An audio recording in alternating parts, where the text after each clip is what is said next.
what if we could live a life where 6 generations from now, our great-grandson or our great-granddaughter kneels at our grave and says, hey, thanks for your courage. Thanks for your resilience. Thanks for your faith. Thanks for your persistence. Thanks for setting an example.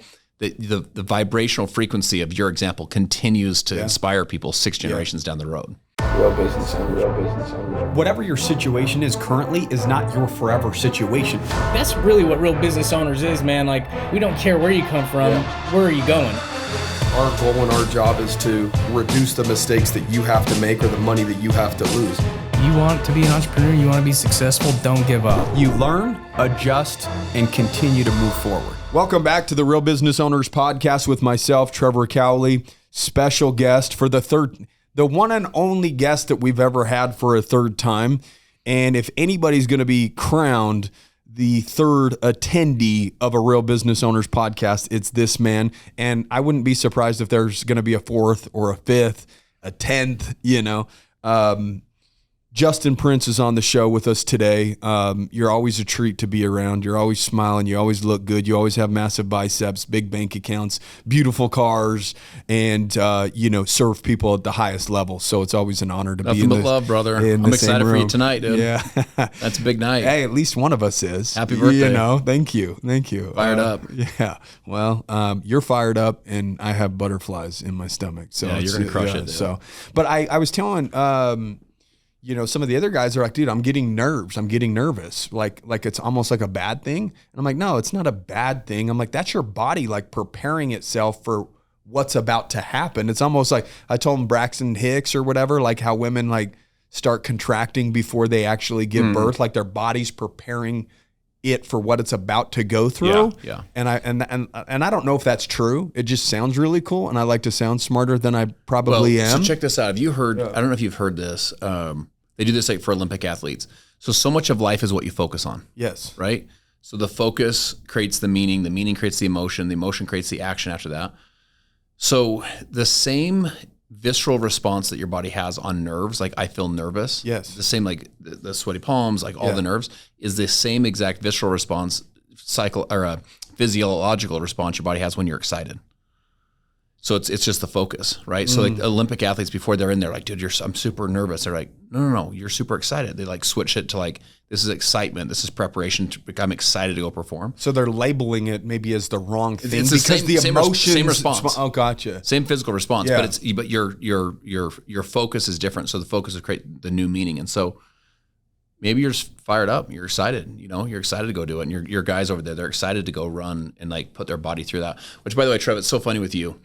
Like, you're a normal guy, but like you're not doing normal guy stuff, dude. This is not normal guy stuff. Like 39th birthday running 40 miles is not normal. Yeah. Well, here's what I told somebody is that I believe that people that have a hard time giving themselves credit or believing in themselves have to create these environments that are completely undeniable. They have to do undeniable things, not undeniable for you or anybody else, but for themselves to have a high level of belief in themselves. Because if they're doing normal guy stuff, even if they look normal or act normal and they kind of blend in, they won't have a level of confidence or belief in themselves that maybe will get them the results that they want in life. I believe that I'm so average and so basic as a human being that I will not get where I'm trying to go unless I'm doing extreme things that surprise me or things that I didn't even think I would be able to accomplish or do if you asked me 2 years ago or 5 years ago, right? And so like even right now, if you ask me, hey, can you see yourself running 100 miles? Not right now. No, I can't. But is that something that might happen in 2 or 3 years? Probably so, because I want to continue to surprise even myself. Yeah. And that's the only person that I really want to surprise anymore, right? Is because it got to the point where you get external accolades and everyone tells you how great you are. But if you don't feel great, it doesn't matter. You still have to go home and live with yourself and lay in bed with your own mind. What are you doing to impress you to build your confidence and trust and faith that you can do things that you didn't even think was possible? And so I don't know, where that comes in, but Like I fear being average so much that I have to make it completely obvious that what I'm doing is not normal so that I can have a little bit of belief in myself, right? And I don't know why that is or where that comes from or stems from, but that I literally started kind of crafting a talk one time about being in the top 1 percentile, like income wise. How many businesses ever do 8 figures? Probably you have to be in the top 1 percentile, of course, right? Of course. How many people make 7 figures on an annual basis? You're in the top 1 percentile. Yeah, of course. How many people have 1.6 million downloads on a podcast? You've got to be in the top 1 percentile. How many people are going to run 40 miles on their birthday? That's probably top 1 percentile, right? So it's like, how many people do 2-a-days every single day for 1,000 days straight? You're going to be in the top 1%. Right. And so it's like I'm looking at these things and figuring out how can I be in the top 1% and be the one, Love it. as your book is, right. Be the one and the events that you throw, be the one. And really that's what it comes down to. You have to be the one for you, your family, for the people that you love and you care about, your employees, whatever it is. And nobody else is going to hold you accountable to being the one except for you, right? And that's the most difficult part of this whole journey of success is holding yourself accountable to being that guy or that gal. Yeah, it's so interesting though. I think one of the reasons we're like kindred souls, kindred spirits with each other is your desire to be the one for your family. Like you won't be forgotten. Like no one's going to be like, my great-great-great-grandpa would run 40 miles on his 39th birthday. Like it's just, and by the way, all the other stuff, and do this, and do this, and do this, and do this, and do this, all the stuff that you've been able to accomplish. And by the way, in addition to all that, have a great family, beautiful kids. Like I tell you all the time, like how much I love like watching you dad it up, be a good dad, but good husband and so on. Because that stuff's the stuff that really matters, particularly when you're doing all the, you're crushing all these other areas. Yeah. But yeah, you're the one, dude. And the thing that's interesting is this: the one is one's a singular number. Mm-hmm. Like 12 is not singular, right? 1 is singular, so there's only one. Yeah. But it's also an infinite number because as you are the one, you subconsciously give people permission to be the one themselves, to like step into their own version of their best version of themselves. Yeah. And you're running and what you've done with business, what you've done with your podcast, like what you've done in your fitness, what you've done with your marriage, like all those things are at the 1% level. They're kind of at the elite level. Well, dude, that's inspiring for people to watch. Like that's even people that listen to this stuff. It's inspiring for them to be around someone that's like playing the game. Because I was on a podcast before this. My buddy went to an event. He actually spoke at the event, but it had a bunch of the big speakers there, right? He was mixed in. So he was sitting there at the event. He goes, I got a lot from the speakers. I got a lot from the lunches and the dinners and the networking.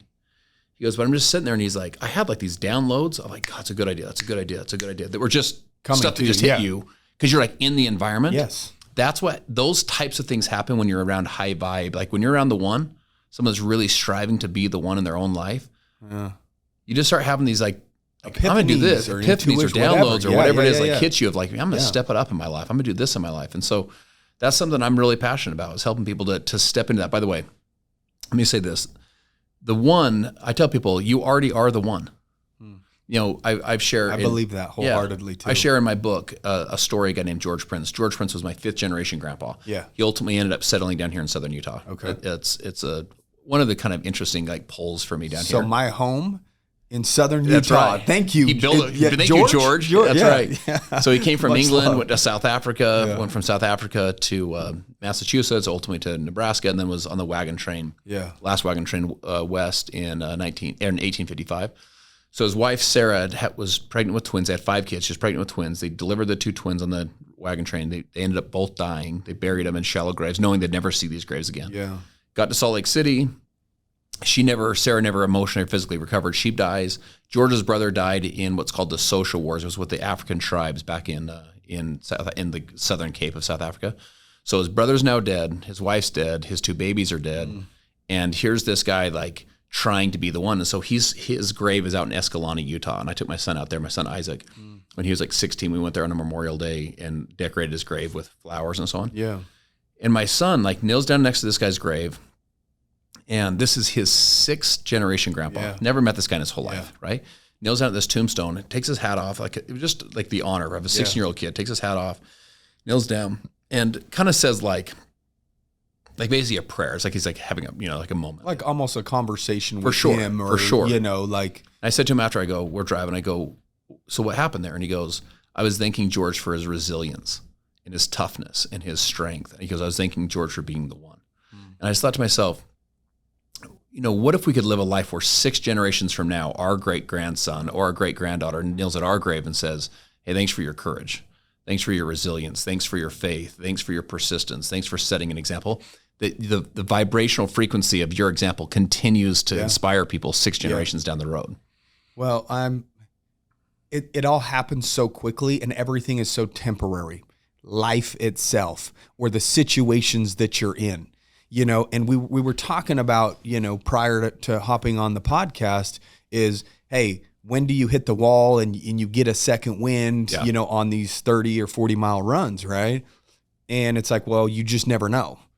It's going to happen, but you don't know when it's going to happen. If you miss your nutrition mark, your hydration mark, maybe you're training or you rested too much or overtrained too much, there's something, it's going to happen. And that's the beautiful thing about it is I know going into it, I will find difficulty, struggle, doubt. I will have to fight the one and only person that will ever hold me back from ever doing anything great, which is myself. I'm putting myself in a ring with me. Yeah. And I'm beating myself down to the point to where it says, quit, give up, stop. You can't do this. The pain, And all of it is just temporary. Like all the struggle that George went through, it was still just temporary. It still ended. And then the next generation picked up. Great point. You know what I mean? And so it's like, there's people listening to this right now that's enduring doubt, pain, struggle. They can't see past what they're currently going through, right? Like pain narrows your vision to where it's singular. And the only thing you're focused on is the issue or the problem or the pain, and you can't see outside of it, right? And so like, that's why I love these environments, is because I do that too. I get so in my body that the only thing I'm focused on is the pain in my legs or the blisters on my feet. And I have to try to separate my head and my body. And it's very difficult to do, but it teaches me in the external world, in life and in business and this, that it's all just temporary. You could separate yourself from the pain and understand that there's something great on the other side of it. Just continue to endure, right? So check this out, Trev. So I was in Lake Powell last week. Yeah. And enduring the beautiful enduring the beautiful lake boats and so check this out. You make all the efforts, you pack up your boat, you get the kids, get their friends, get the food, buy the gas, travel down there. So you make all these efforts, right? Yeah. We're on the lake, and by the way, beautiful day, just like picturesque day. And then like 3 minutes later, like you can hear the thunder and hear the clouds running. It just like changes on a dime. Yeah. There's like waves. It starts raining, kind of like a really thick, like almost like a hail, like a really thick rain. Mm-hmm. It's like kind of sticking to you. Pelting you. Yeah, pelting you, you know. Yeah. So here you are. You're on the lake, all the effort you put into it. Expecting a beautiful day. Expecting a beautiful day. And here you are just the storm rolls in. And I did a video that when storms roll in, so listening to this right now, you're going to intentionally put yourself through a storm tonight. But there's people listening to this right now are going through storms, right? Yes. Storm in their business, storm There's in their... undesigned storms that life will bring a storm to you regardless that beautiful lake or in your business or in your relationships. And then there's designed storms, right? Yeah. To where we're purposely trying to put ourselves in an environment of growth. And so on, for sure. Correct. And they happen to the point is you can do all the right stuff. You can get the gas, you can make the effort, you're doing all this stuff right. Yes. And yet, bam, you just get hit with storms, you know? Yes. Again, in a marriage, in your self-confidence, in your business. And the lesson I shared at this video I did, I was just like, the only way to get through it is to go through it. Like, in other words, the only way for you to get through tonight is to go through tonight. Yes. The only way for you to get through the storm is to go through the storm. Winston Churchill, in like the most discouraging days of World War II, he said, if you're going through hell, keep going. Yes. It's just like the only way to get through hell. Don't hunker down there. That's not a bad. That's a bad spot to live. That's right. That's right. It's like the only way to get through this is to get through it. The only way to go through this is to get through it. And you have to constantly just keep saying, this storm will pass. Yeah. Like I was that Lake Powell storm, that was going to pass. That was going to be the whole trip. Yeah, it's not going to hunker down for a week. That pain's temporary, right? And on the opposite side of that pain, once you get through it, and the only way to get through it is to push through it, then all of a sudden you have a great trip, and it's this great memory, and you remember all the other great things of your life and of the great things of your business, your marriage. So, man, if you're going through a storm right now, if you're going through hell right now, just keep going. Yeah. That's your mantra for tonight. Yeah. I mean, it's like, you're trekking across the U.S., whatever, and you want to see the beach, and then you say, oh, here's Compton. Let's, there's shootings, this, that, the other. It's hell. Perfect place to hunker down and live and build a life with my family. No, keep going. Get that beach house or whatever, right? So it's like, at the end of the day, Justin has gone through hell. He's gone through his hell. And there's probably more hell that you'll have to go through and learn whatever you need to learn through that. I've gone through mine, and I'll continue to have these storms or the hells that I have to walk through. But it's in the furnace that literally that we're the most moldable. Yeah, of course. Is when it's the hottest, when it's the nastiest. That's when we really reflect on who we are and what we truly want out of life, is when it's the hottest and we're in that hell and we're in that struggle and we're in that doubt. And that's when the hammer comes out and forges the sword. Yeah. Right? Is because it's so burning hot that it has the ability to morph or change at that point in time. And the question is if you're going through struggle, if you're going through hell or doubt or whatever it is that you're currently going through, are you taking the hammer out and molding yourself into something that's different? Because the individual that you are is the one that puts you in the hell that you're currently in. Right. To a certain extent. Yeah, or just life happens. Right? Life does happen. Sometimes you get into a business, you get neck deep and you're like, what the heck have I got myself into? And because economy shifts or, there's things that can happen. But that should be expected to a certain extent that it's just not going to be all, rainbows and unicorns. Always right? anticipate. You never assume, always anticipate. Right? You're always trying to be ahead of it. A couple steps ahead of you always want to be a little paranoid and a little, you're always a couple steps ahead of what I tell people, never what's assume. Around the corner. Yeah, never assume. Yeah. Never assume it's all going to be great. Yeah. Never assume it's all going to go well. Never assume when you go to Lake Powell, you're not going to have storms. Just never assume. You always anticipate, get a couple steps ahead of yourself. So when that stuff does hit, you're at least somewhat prepared for how to handle it. But to your point, this is when you get molded. There's a spiritual leader, a guy gets up, dude went through all these bouts of cancer. He gets up to speak for his church and he's like no hair. And he looks, his skin is all kind of just like he's neck gone deep in his through struggle, the whole chemo, right? But he's basically through it. Yeah. And through it, meaning through those treatments. And he gets up and he says, he was like, when he got cancer, so he's kind of like, why God? Why am I getting all this? And he goes, as I was going through it, he said, I built this great sense of gratitude because of all the lessons that he learned through that refiner's fire that you're talking about.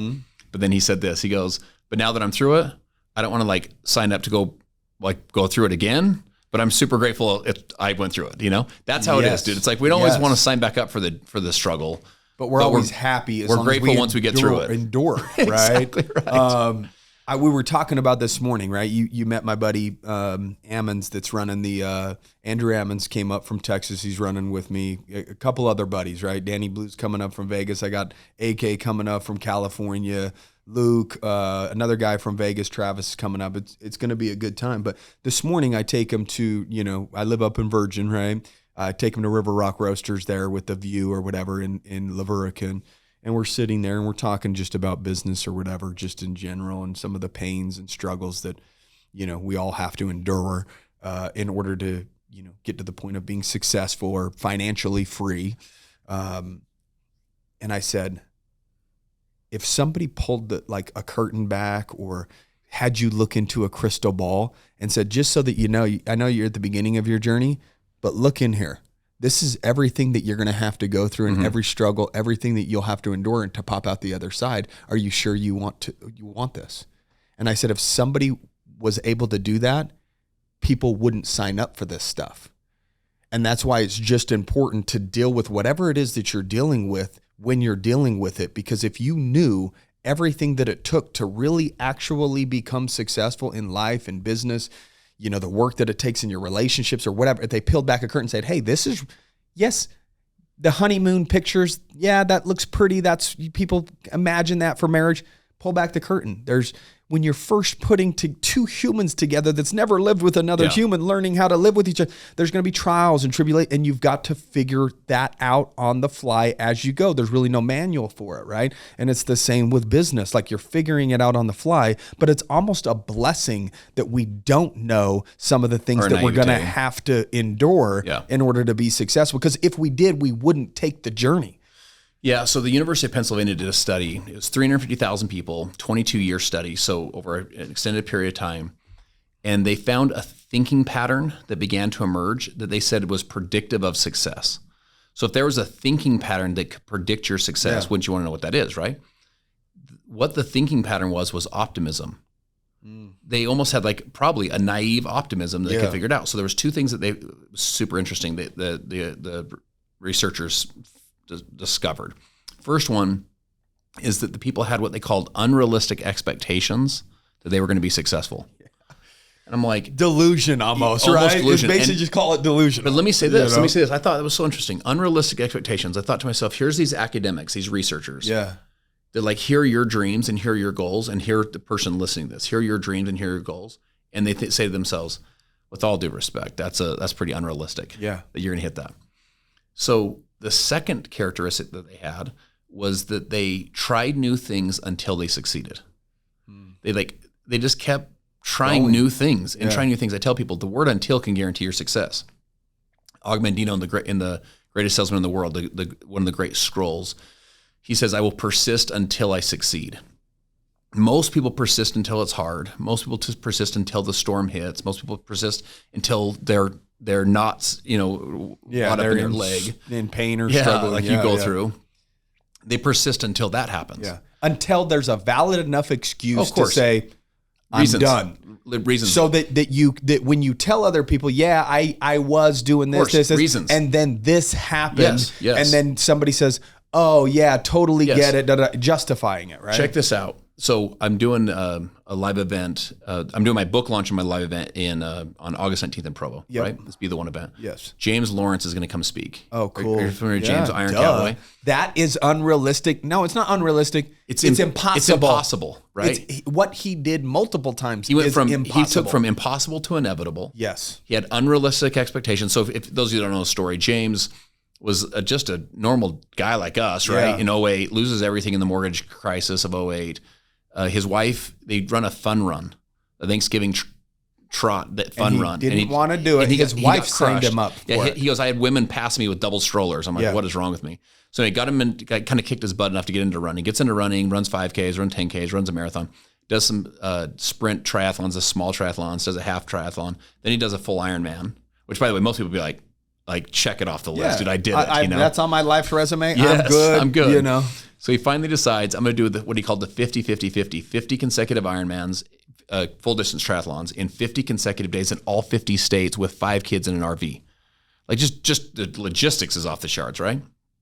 So he's on about day 4, and his little girl, her name is Lucy. She was 12 years old at the time. Yeah. She sees him. He had slept like 2 or 3 hours combined in those first 4 days because they were started in Alaska, then Hawaii, and traveling from the mainland, the whole thing. Big travels out of the way, getting to the States, and then RV in it. Yeah. So, and by the way, on commercial, just schlepping it with his kids in the back of the plane. I heard he struggled raising money with sponsors and all that for that because it was so impossible. Oh, of course. It was so unbelievable. It was laughable that somebody was going to attempt it. So he didn't get the funding or the backing or the sponsors that he would have liked because there was so much doubt around this thing that he was going to set out and do, right? So his little girl, Lucy, she walks up to him. She goes, Daddy, you look terrible. With all the truthfulness of a kid. Yeah. And he goes, baby, I feel terrible. Yeah. And with all the confidence of a 12-year-old, his little girl goes, Daddy, together we can do this. And she goes, I'll meet you every night for the 5K. Because what they would do is he'd do his swim, he would do his bike, and then for the run, at the end of the run, the community would run the 5K with him at the end as part of the charity and just and community involvement and so on. Yeah. So his little girl would meet him and run this 5K. So he said to me, he said, my date with my daughter became my why. It became my reason to keep going. Because here's what's so interesting about reasons.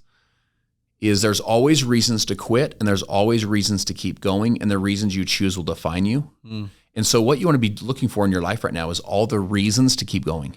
Tonight, there'll be reasons to quit, for sure, guaranteed. But then you have to stack reasons. So here's what James said. He goes, what I quickly learned is that having one reason was not enough.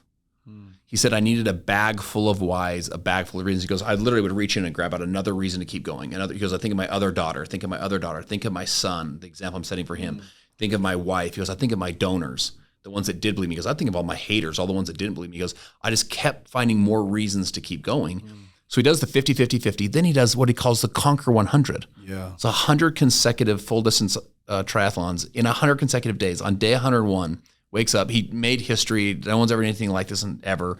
Day 101, he says, I want to show my kids you could always do one more. Does another one on that day. That's the power of reasons. Like you want to, if you're going to create a successful life, you need to create a bag full of reasons to keep going versus the reasons to quit. Because there's always reasons to quit and there's always reasons to keep going. And the reasons you choose will define you.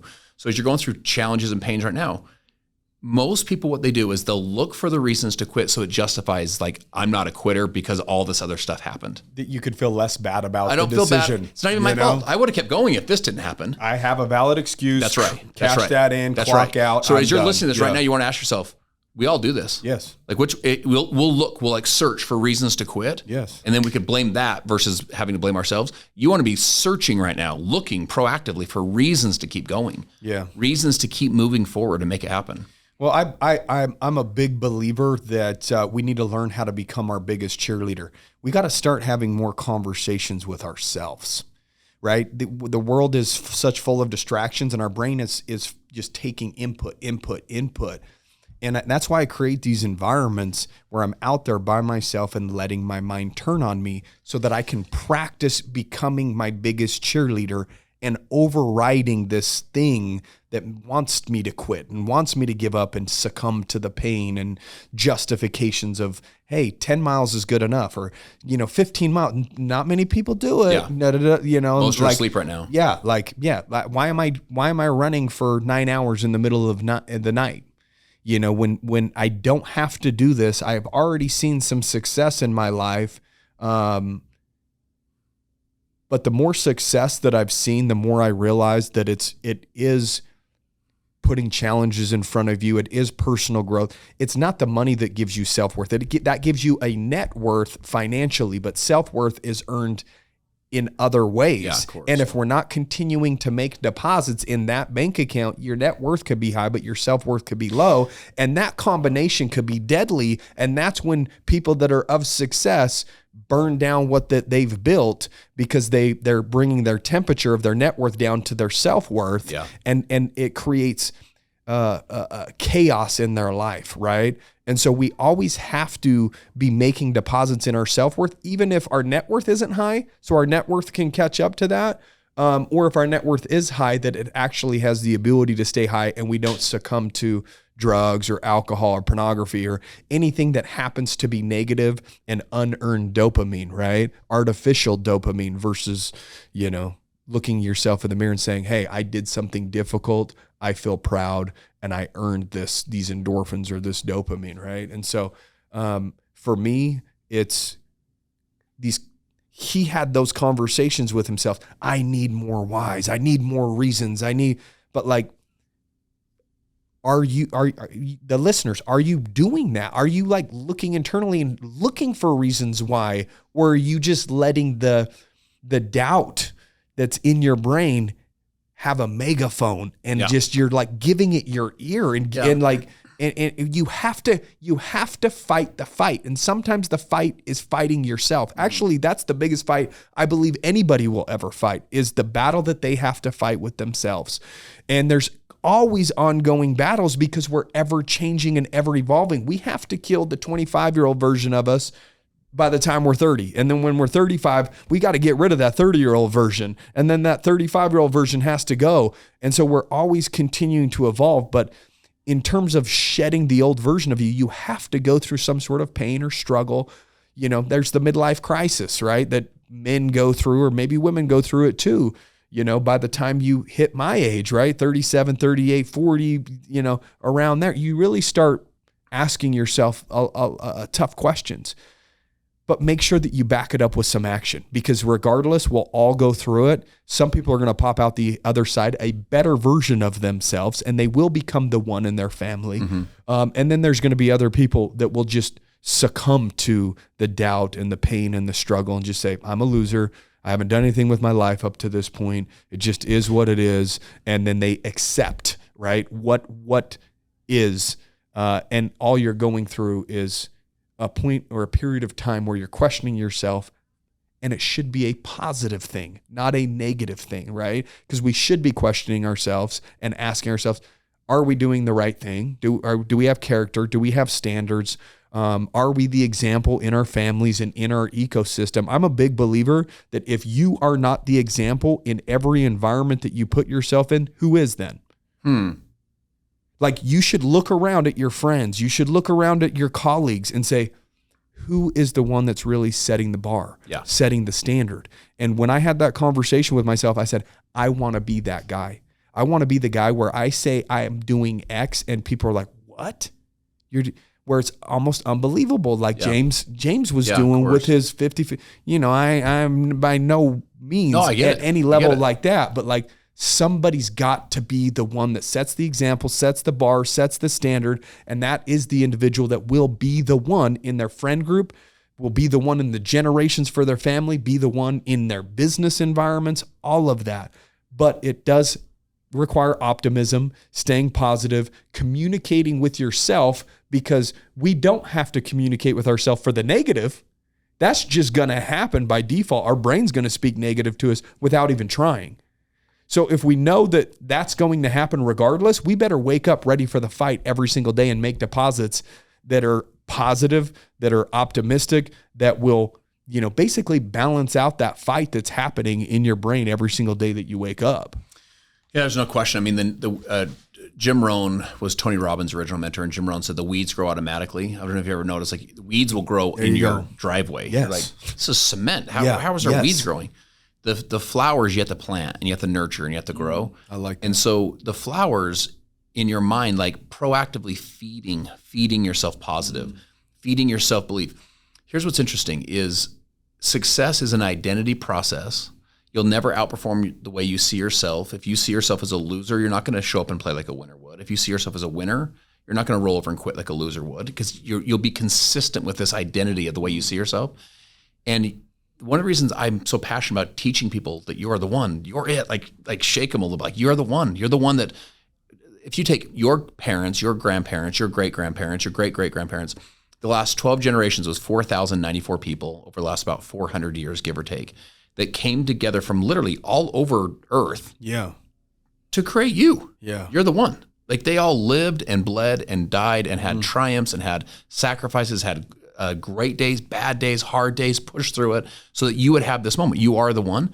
And you start realizing, if I'm the one, the word be is a very active word. It's not become the one. You're it. It's step into it today. You act as if you're that one today. I tell people faith precedes the miracle. You don't get the miracle, then the faith. You don't plant the row of peas and harvest rows of watermelon. Like, faith is this like verb. It's like this action where you do all this stuff and you just are grinding and hoping and praying and having unrealistic expectations and trying new things until it works. And you have a lot of optimism. Like, that's all the faith. And that comes before, or it precedes the miracle, which is the business, the life, the health, the journey, all these things you're looking to accomplish. A lot of us say, dude, give me the $10,000 a month and I'll show up on time. Give me the business and I'll do this. Like, give me the result and give me the 6-pack abs and I'll show up to the gym. It's like, of course, no, he's an actor. He gets paid to do that, but he got the role because he already had it. That's right. You know what I mean? Like, give me, and I tell people this, like, you have to win the championship before you get the champion type contract, right? But everybody wants the contract, and then they'll put in the late nights. Everybody, exactly. I'm willing to do whatever it takes as long as you do X, versus I'm willing to do whatever it takes And I believe that the byproduct of me doing whatever it takes will be X. So you have far more control over it rather than saying, you do this for me and then I'll act in this manner, right? Act in the manner, and the universe, it's an input-output game. It's just impossible to have all of the right outputs and do all that and not get the result. Now, that doesn't mean that there won't be struggles or your hells or, the things that you have to endure. But if you continue with these certain outputs, it's impossible not to get a certain result. And I'm a firm believer in that. And I just like committed at one point that it's like, well, why not like really truly see what I'm capable of? Why not? Like, what else is there really better to do with our life than just commit to being great? Like, what's the other alternative? Yeah, of course. Like subpar, depressed. I told my wife at one point when I started doing the 2-a-days and running long distance, she goes, "You're going," and it was after 38 miles last year or whatever. And I said, "Hey, I got to go for my second workout." She goes, "You 38 miles isn't enough?" And I said I would do 2-a-days every day for 1,000 days. I said, I do not want to accept average or mediocre. And I said, that goes for us in our relationship. It goes for my fitness. It goes for my finances. It goes with my faith. I don't want a mediocre relationship with God. Yeah. I don't want a mediocre relationship with my wife. I don't want mediocre health. I don't want mediocre money. Like, we all have the same amount. Somebody might be watching Netflix. I'll be out going for a run. For me, I'm investing into the individual that I'm becoming, and I'm making the deposit today so that I can have more to withdraw later. It's no different. The problem is people aren't making deposits in the area that actually move the needle. They're making deposits, in everything that is a distraction that makes you forget about your pain and your miseries and the struggle and the hell that you're currently going through. So therefore, it prolongs the problem. Yeah. Right? We can ignore the problem and have it persist. Or we can decide right here, right now, that I am going to become the best version of myself. I have full control whether I get up early in the morning or I don't get up early, whether I read or I don't read. The problem is the identification portion of it, right? School maybe told you were dumb, so you don't read books, right? School told you this, or something somewhere happened where you owned this label or this identity. I'm not a runner. I'm not a reader. I'm not rich, or I'm not this, or I'm not. That's because you don't do any of the activities that runners do. What would it take to become a runner? The act of running. Yeah, of course. What does it take to be a morning person? The act of waking up early for an extended period of time. That doesn't mean that you won't go through struggle to become this thing, right? And then eventually you do it long enough and your brain has a record of the past and it says, oh, this is who you are. Yeah. So my book, I have a chapter, because I think sometimes people hear this. I think it can be easy for someone to say, basically it's easy for you guys to say. Do you know what I'm saying? And I understand that. Like, sometimes you don't understand someone's full story, all that. I have a chapter in my book, a buddy of mine, he works in the insurance financial services industry back in California. His name's Jaime Molina, has 2 beautiful daughters. He's Mexican-American, grew up right on the border in Texas. And he works with the youth in his local community through a church group. Cool. Like troubled youth. And these are kids that are going through drugs, addiction, just the whole thing. So he works with them and he tells them a story about a guy named E9400. E9400 was his prison name. So E9400, when he was 8 years old, he was a little Mexican boy, grew up on the border. When he was 8 years old, was introduced to drugs, was molested, became sexually active like at 11, was ultimately put into prison to San Quentin, and like one of the roughest prisons in the world. Hardcore stuff, yeah. And he tells him this story, and he goes, what do you guys think happened at E9400? Like, he goes through this whole rap sheet of all the stuff that he went through, abuse and drugs and just all this stuff. And people are like, well, he's either dead or maybe still in prison or, strung out somewhere. Okay, cool. He goes, would you guys like to meet him? And they're like, no kidding. He goes, he's here. He's actually out in the hallway. So he goes out there, comes back in, and he's E9400. My buddy Jaime is the sweetest guy I've ever met. Devoted Catholic guy, just a gentle, sweet, kind person. Went through his his identity was E9400 for many, many, many, many years of his life. But yet here he is, this beautiful man, you know? And so you can update your identity. Yeah. You can change this stuff. You can listen to a podcast like this. I'm doing my event, Be the One, and where we launched the book on August 19th in Provo. Those are weekends where you can say, it's a lot of the stuff that you're saying, like, I'm not going to be mediocre anymore. I'm not, like, a lot of your journey, I'm not going to be mediocre anymore. Like, honey, I expect us to be, like, excellent in all these different areas. Like, that wasn't always your identity. No. You had a prior identity. Yes.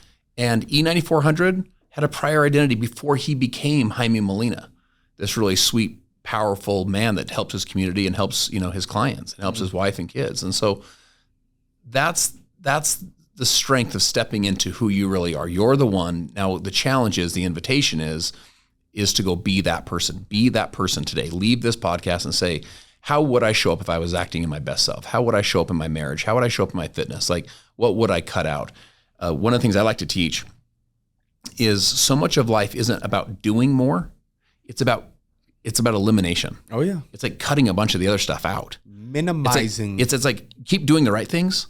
You don't have to do 1,000 right things every day. No. Like I teach people how to find what I call their highest impact actions, or HIAs. Find their 5. Yeah. Do the right thing, which your giftedness, you were making it rain. Do those things really, really, really well with tons of proficiency. And then we eliminate or delegate everything else to someone else, teams, systems. We eliminate it. It's cutting some of the crap out of your life. Yes. You know, it's like, I don't want to get in better shape. It's like, go take all the sugar in your house right now, all of it, through cereal, through donuts, through open your cupboards, all of it, and throw it in the garbage. Eliminate some stuff, because that's how you start getting in better health, is you take things away. It's not about adding a bunch of new stuff. That's so. Right now I weigh 170. Right. I would have thought 215, solid muscle. You know, dude. You know, I make 170 look thick on this small frame. Anyways, I was up to a couple hundred pounds, right? At one point, and I was thick. You know, I was thick upper body, but I had the tire belly to match.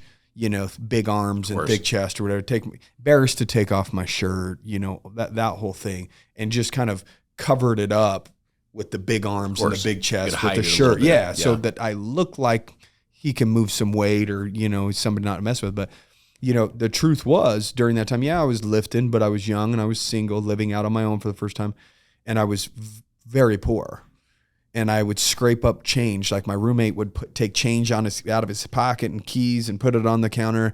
And he would say, like, hey, if you ever, want the change, you can have the change. I hate change, is what he said.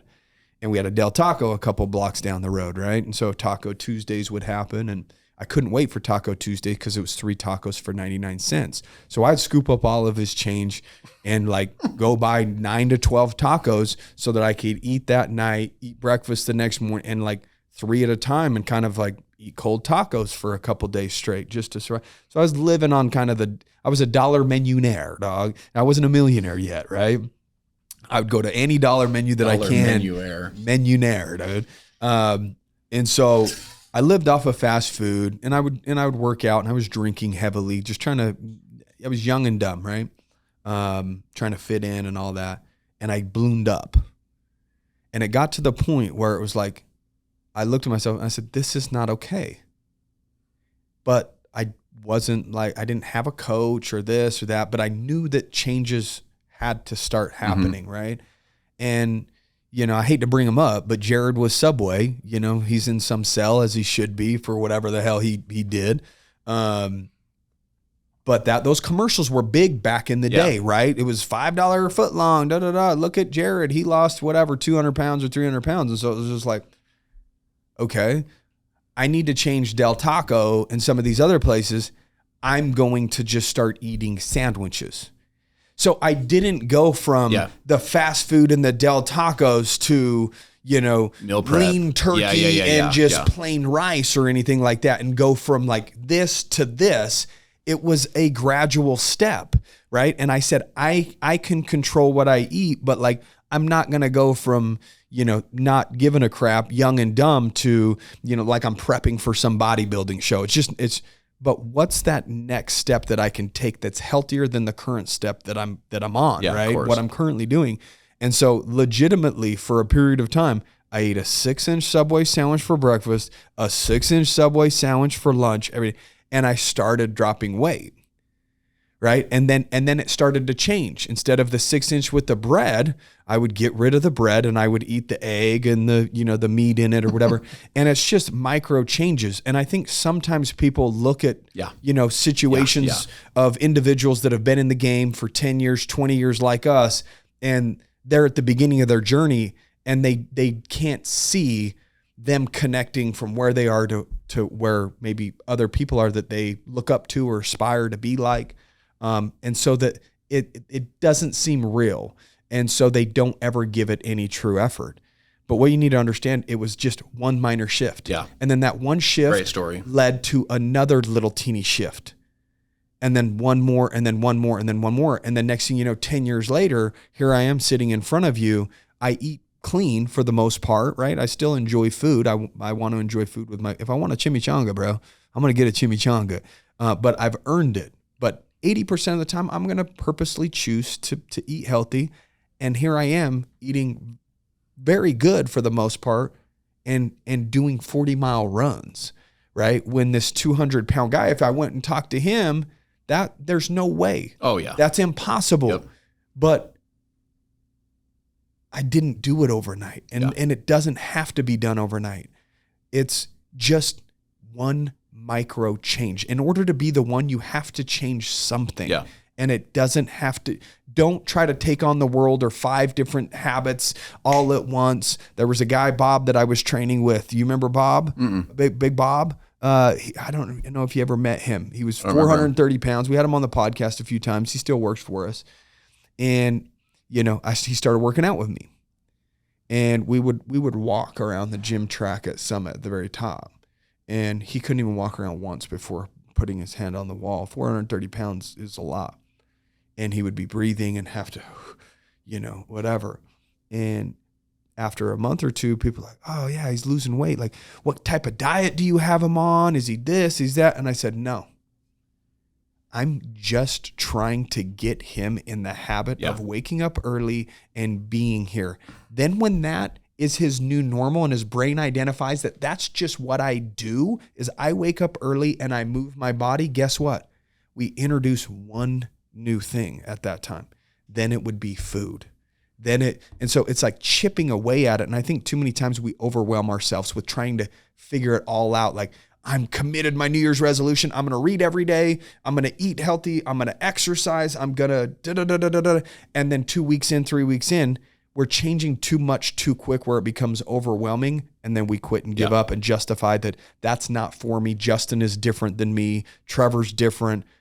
But I want to break it down to the point where people need to understand Justin at one point didn't do his daily regimen, his habits that he currently has. That wasn't Justin 10 years or 15 or 20 years ago.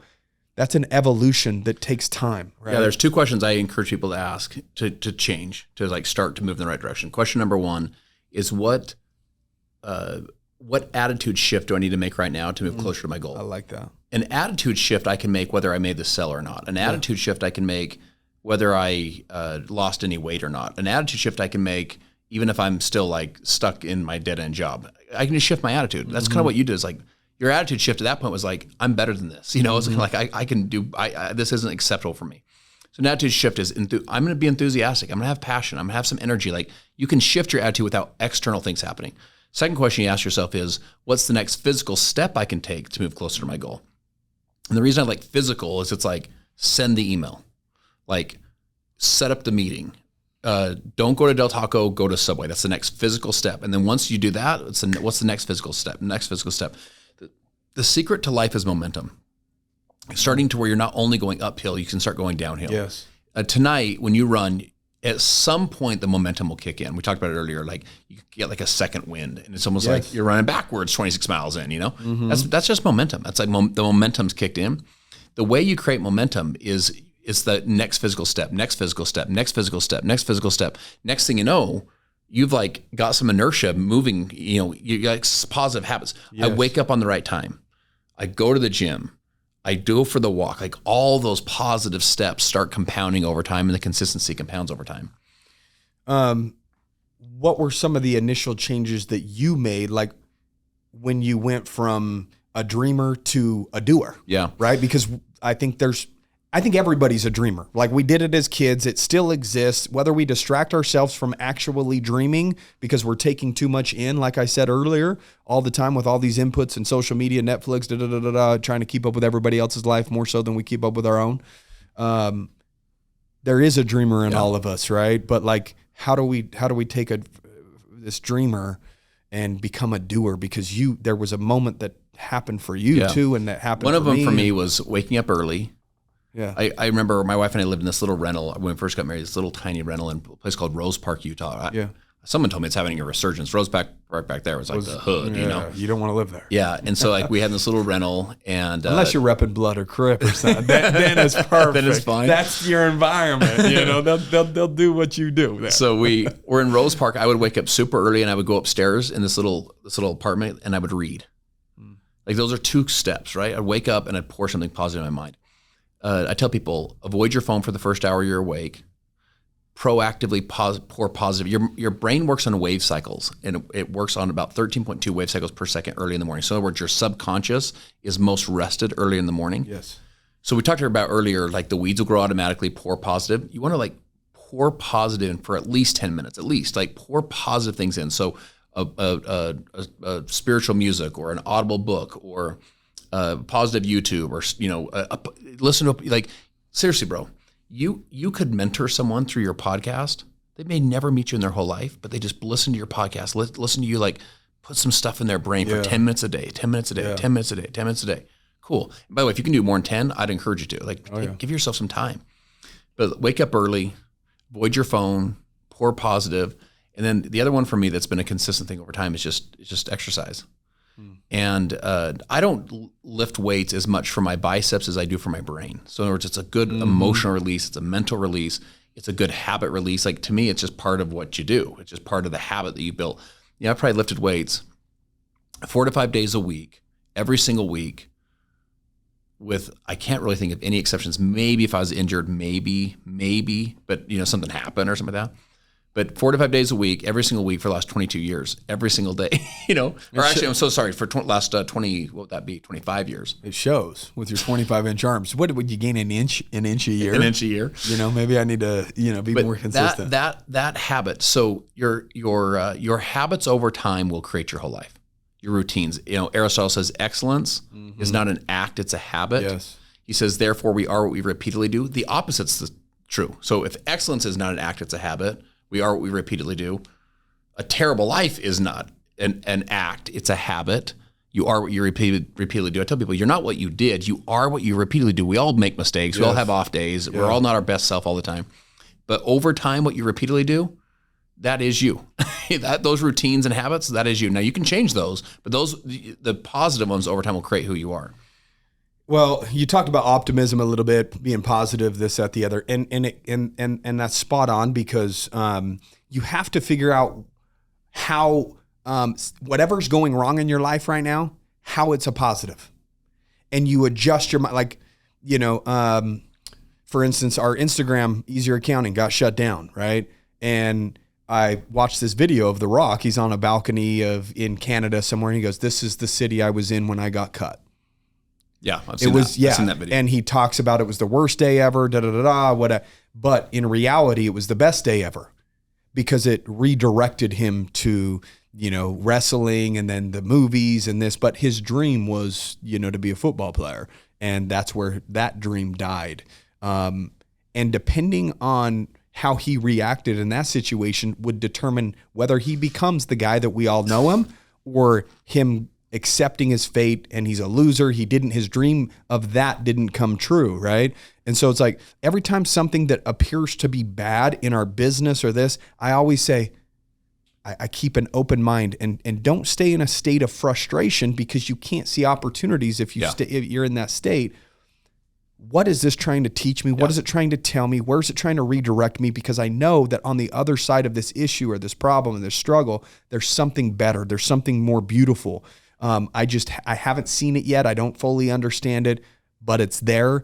And when you're as old as us, you have that hindsight, that self-awareness is like, man, every single storm that I've gone through, if I endured, I can see how it served me. And then you just have this mindset of problem. Okay, something good is going to come from this. So you automatically go to positivity, right? When I was first started running, I would look at the blisters on my toes and say, I can stop right here and nobody would fault me for stopping because I'm at the point where I'm in pain and there's blisters on each one of my toes, on the bottom of my feet. And I said, blisters do what? They turn into calluses. And so I had to make it a positive thing. And I said, this is what's happening to my mind right now. My mind is blistered. But eventually, if I continue to do what I'm doing, I will callous my mind. So I took something that appeared external to be negative that most people would say, okay, validated, I can quit and give up. Nobody's going to blame me. I can take a picture and say, dude, look, man, I couldn't run anymore. Look at this. Or you could say, man, this is so positive because I'm literally one step closer to creating the mind that I set out to create. I can't see my mind. So I had to use my feet as a visual representation of what's going on mentally. And we all have to go through our blisters in order to be calloused, in order to get better, right? And so I'm always looking for ways to turn what happens to appear negative to the common eye into something positive, into something that's of growth that will be beneficial if I continue or endure, right? And I think it's just important for people to take a step back and say, okay, why is this happening? And how can I benefit from it versus let the storm take you out, right? Love that. So, dude, let's talk about your event. Be the One. You've hosted a couple of these Be the One events, right? You did one in St. George. Yeah, Newport. Just did one in Australia recently. Oh, you did one? I didn't know about the Australia one. And then you're doing another one in Salt Lake City in August. It's August what? 19th. So it's actually in Provo. Okay. It's about 30 minutes from Salt Lake. I call anything above St. George, Salt Lake. If you're not from around here, it's about the same thing. It goes 45 minutes, Cedar City. Then after that, it's Salt Lake for like 6 hours, if you ask me. Yeah. So I'm fired up about it. I'm speaking.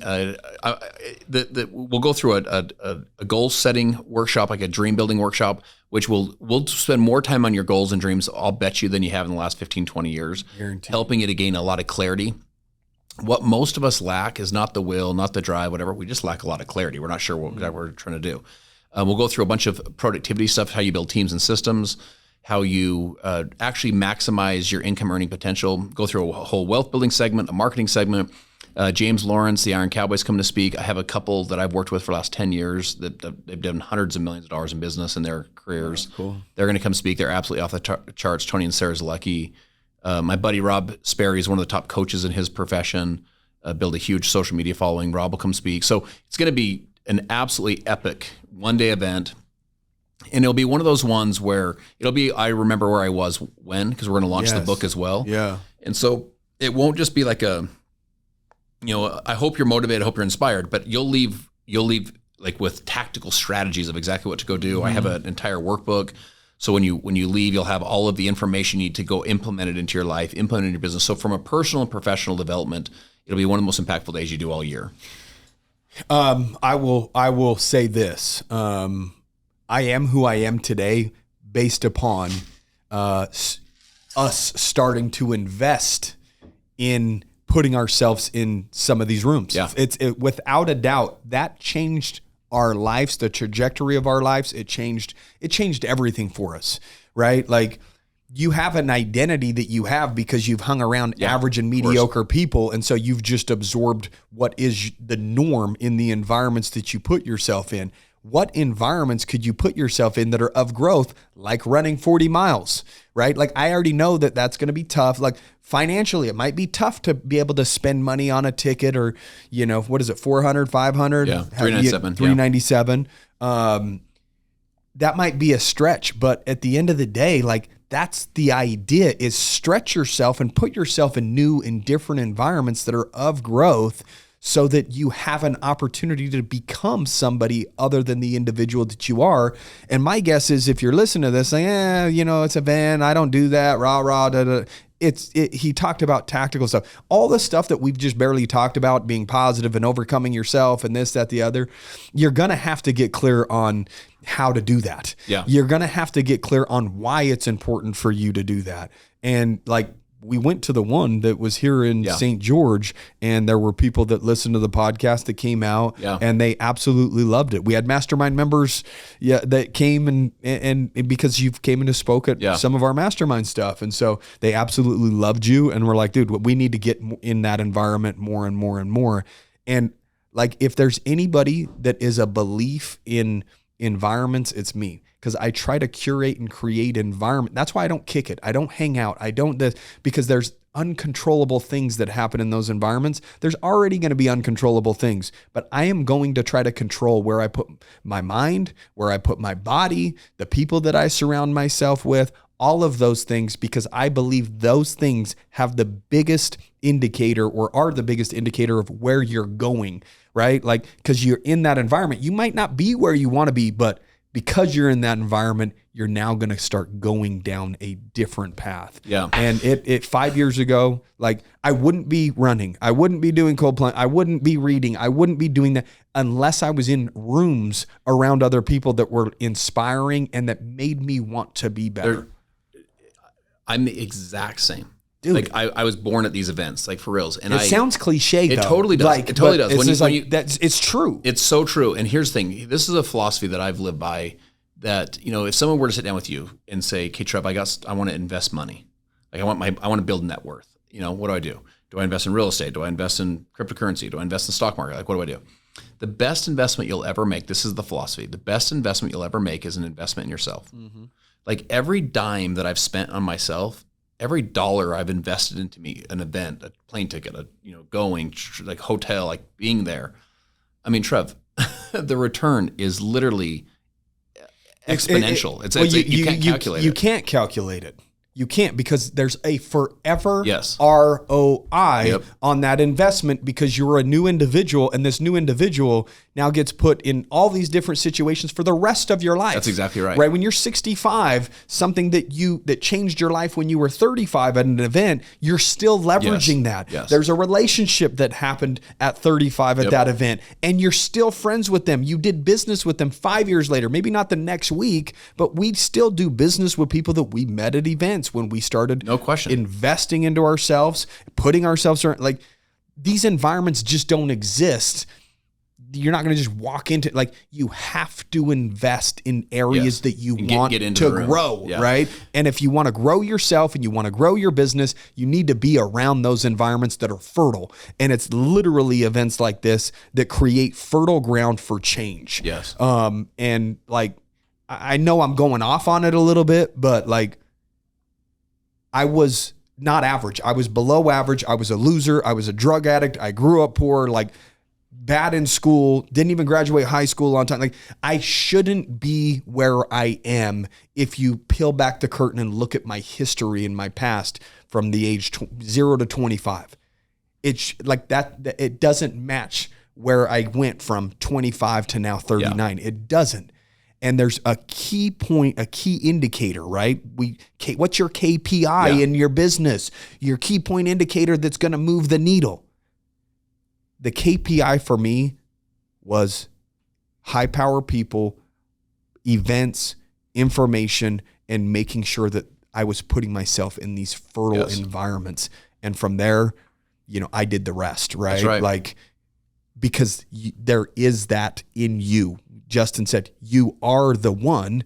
You just probably haven't been planted or had that environment to water you so that you have the ability to do some of the things that maybe you've dreamed about. And that dream is there for a reason, and it can come true, provided you start taking action and doing rather than thinking or just dreaming, right? And so I would highly encourage, like, I'm blessed to be around you at the gym and, talk that talk and, bump my gums with you. But for real, you're salt of the earth. And like, I just know the character, the integrity, the type of human that you are, and the type of an environment that you create for other people. And that's why I'm so passionate about it, because I know whether it's one person or everybody in that room, there will be lives absolutely changed. And it's not whether, because the information will be there. The environment is there. It's whether or not they actually open themselves up and surrender themselves to that type of an environment. Yeah, right? look, getting up off our couch, getting a plane ticket, getting it driving there, like that, all that stuff you're moving against inertia. Yes. Inertia just sit there, dude. Yes. Be like, oh, sounds all right, but I'll go to the next one. Like that's inertia. So getting out into the environment, that's where all the momentum comes. So you go to betheoneevent.com. The one is not the spelled out, it's just the number one. So be the number one event.com. You get your ticket. Love to serve your RBO audience. Love what you and Kel do, and like the value you guys add, the people you guys are. The reason I've gone and spoken for your stuff is because I really believe in what you guys do. Yeah. I really do believe that in like the value that you're adding. So love being on with you, bro. Thanks for having me. Yeah, thanks for being on, dude. It's always good, man. I always feel energized and refreshed after a conversation with you. You're gonna need it tonight. And yeah. I forgot about that just for a microsecond. Now you bring me back to reality. Like, oh, you're going to go through the hell that we talked about, but keep going, So, hey, we hope you guys enjoyed this episode. Make sure that you're doing, obviously if you're listening to this episode, that's step one. You're absorbing good information. Now put yourself in the environments around that type of energy as well so that you can go to another level. And so go to betheoneevent.com. It'll be in the show notes as well. Justin, as always, we appreciate you, man. Appreciate you. Guys, take care. Kick ass. We'll see you next week.